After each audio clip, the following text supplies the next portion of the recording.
کیا ہے، مومن کیسے زندگی گزارے گا، کامیابی کی راہ کون سی ہے، سب کی سب چیزیں نبی اکرم صلی اللہ علیہ وسلم نے ان کو سکھلا دی. صحابہ کرام رضوان اللہ تعالی علیہم اجمعین کو تیار کیا، اسی لیے وہ اس امت کی سب سے بہترین جماعت ہے. اسی لیے ان کو خیر القرون میں سے کہا گیا ہے. خیر القرون قرنی ثم الذین یلونہم ثم الذین یلونہم. نبی پاک صلی اللہ علیہ وسلم نے فرمایا کہ سب سے بہترین زمانہ میرا زمانہ ہے. تمہیں اگر کوئی سوال ہوتا ہے، کچھ پوچھنا ہوتا ہے، کوئی اشکال ہوتا ہے، تم میرے پاس آتے ہو، میں تمہیں اس مسئلے کی وضاحت کر دیتا ہوں، میں تمہیں بتا دیتا ہوں. کوئی بات تمہیں پوچھنی ہو تو پوچھ سکتے ہو مجھ سے. پھر آپ نے ایک جماعت تیار کی، ثم الذین یلونہم، یہ وہ جماعت ہے جو نبی اکرم صلی اللہ علیہ وسلم نے تیار کی. ان کو حضرات صحابہ کرام رضوان اللہ تعالی علیہم اجمعین کہتے ہیں. تو صحابہ اس امت کے بہترین افراد. اب نبی پاک صلی اللہ علیہ وسلم کے بعد کوئی پیغمبر دنیا میں نہیں آئے گا، اور نبی پاک صلی اللہ علیہ وسلم کا طریقہ آخری طریقہ ہے. اور قرآن جو اللہ نے نبی اکرم صلی اللہ علیہ وسلم پر اتارا ہے وہ قرآن آخری کتاب ہے.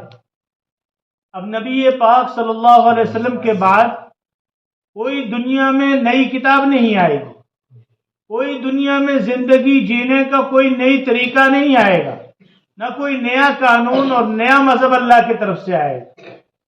اللہ تعالیٰ نے فرما دیا ان الدین عند اللہ الاسلام، کہ اللہ کے ہاں اگر کوئی مذہب ہے، کوئی طریقہ کار ہے، جس طریقہ کار کو تم اختیار کرو گے، جس کے مطابق اپنی زندگی گزارو گے، جس کے مطابق تم جو ہے اپنے معاملات کرو گے، جس کے مطابق تم اپنی تجارت کرو گے، جس کے مطابق تم اپنی ساری چیزیں کرو گے، وہ ہے اسلام، مذہب اسلام. تو عزیز طلبہ، اب نبی تو نہیں آئیں گے، اب یہ ذمہ داری کس کی ہے کہ اس دین کو آگے لے جانا ہے، اس کو آگے بڑھانا ہے. آگے اپنے نسلوں میں ہم کیسے منتقل کریں گے؟ تو اس کے لیے اللہ نے ہمیں اور آپ کو منتخب کیا. اور سب سے پہلی تعلیم جو انسان کی شروع ہوتی ہے، وہ جب بچہ دنیا میں آتا ہے تو سب سے پہلے مدرسہ ماں کی گود ہے. اسی لیے فرمایا العلم من المہد الی اللحد، ماں کی گود سب سے پہلا ادارہ ہے، سب سے پہلا مدرسہ ہے. اسی لیے ماں اپنے بچے کی تربیت کرتی ہے. اس دنیا میں جتنے بھی بڑے بڑے علماء کرام، اولیاء کرام گزرے ہیں، ان کی تربیت کس نے کی ہے؟ ان کو بنایا کس نے؟ سب سے پہلے ان کو اپنی ماں نے تیار کیا، ان کو اپنی والدہ نے تیار کیا. جس طریقے سے نبی اکرم صلی اللہ علیہ وسلم نے ام المومنین حضرت خدیجۃ الکبریٰ رضی اللہ تعالی عنہ کو تربیت کی، ان کو دین سکھلایا، ان کو دین پڑھایا، ان کی بہترین طریقے سے تربیت کی. اور حضرت خدیجۃ الکبریٰ رضی اللہ تعالی عنہ نے نبی اکرم صلی اللہ علیہ وسلم کی باقی صاحبزادیاں جتنی بھی تھیں ان کو تربیت کی. انہوں نے آگے حضرت فاطمہ الزہرا رضی اللہ تعالی عنہ کی تربیت کی، اور حضرت فاطمہ رضی اللہ تعالی عنہ کی نسل سے پھر کیسے کیسے لوگ آئے. حضرت امام حسن کو دیکھ لیجئے آپ، حضرت امام حسین رضی اللہ تعالی عنہ کو دیکھ لیجئے، اور حضرت امام جعفر صادق رضی اللہ تعالی عنہ کو دیکھ لیجئے، اور پھر پیران پیر حضرت شیخ عبد القادر جیلانی رحمۃ اللہ علیہ کو دیکھ لیجئے، پھر حضرت امیر کبیر میر سید علی ہمدانی رحمۃ اللہ علیہ کو دیکھ لیجئے کہ کیسے کیسے آفتاب اور مہتاب ان کی نسل میں سے چلے.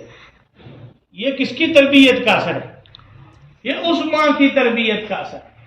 حضرت خدیجۃ الکبریٰ رضی اللہ تعالی عنہ کی تربیت کا اثر ہے، نبی پاک صلی اللہ علیہ وسلم کی تربیت کا اثر ہے، حضرت فاطمہ الزہرا رضی اللہ تعالی عنہ کی تربیت کا اثر ہے. میرے طالب علموں، اللہ نے آپ کو یہ موقع دیا ہے، اللہ نے آپ کو دور دراز سے، آپ کوئی کس علاقے سے ہے، کوئی کس محلے سے ہے، کوئی کس گاؤں سے ہے. آپ کے گاؤں میں اور بھی بہت سارے طالب علم ہیں، اور بھی بہت سارے بچے ہیں، لیکن وہ اس مدرسے میں نہیں آئے، وہ اپنے اپنے کام میں لگے ہوئے، کوئی کیا کام کر رہا ہے، کوئی کیا کام کر رہا ہے، کوئی کیا کام کر رہا ہے، لیکن اللہ نے اس علاقے میں سے، اس بستی میں سے اللہ نے آپ کو چنا، آپ کو منتخب کیا، آپ خود بخود یہاں نہیں آئے۔ اس کا مطلب یہ ہے کہ اللہ آپ سے محبت کرتا ہے، اللہ آپ سے جو ہے کچھ کام لینا چاہتا ہے، اسی لیے اللہ نے آپ کو یہاں بھیجا ہے۔ تو آپ کو یہاں علم سیکھنا ہے، یہاں وہ بات آپ کو سکھلائی جاتی ہے جو نبی پاک صلی اللہ علیہ وسلم نے جو فرمائی ہے،